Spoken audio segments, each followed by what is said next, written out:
Hi, I'm John Gilbert for Classic Trucks Magazine. Welcome to United Pacific Week to Wicked C10, presented by Classic Performance Products. And we're here with CPP's engineer, Danny Nix. We're discussing the suspension. So there's a lot, as you can see. It took a lot of space to set all this up. We have a front and rear totally tubular suspension. It's our chassis upgrade kit for the C10. We have adjustable sway bars front and rear. These are our high clearance sway bars.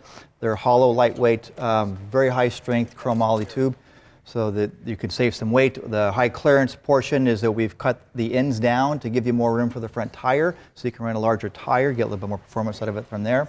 Coil-overs front and rear, the double adjustable so you can adjust compression and rebound independently. And yeah, big beefy tubular trailing arms for the rear suspension in here.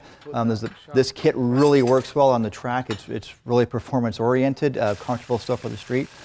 You'll notice the large diameter tubing on the control arms on the front, uppers and lowers, and then again on the trailing arm that you're just looking at, we have a tubular track bar as well, and tubular shock cross member. So it's the whole performance-minded package. It's really a whole lot of product.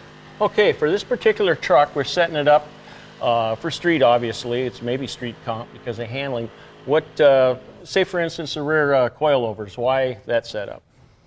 Well, we can adjust the ride height up and down on this, as well as the valving on the shocks for a firmer, softer ride, but there's a large range of ride height. We can do it from stock height to -5 inches. Okay, because then it's a truck, so you want to stiffen up the rear, say if you put some stuff in the back, a little weight? Yeah, a little weight. All right, we've got the front and rear suspension, sway bars front and rear, all kinds of adjustability. We can get this truck really dialed in to handle. I'm excited, we're all excited to see how well it's going to do. So let's get this truck on the road.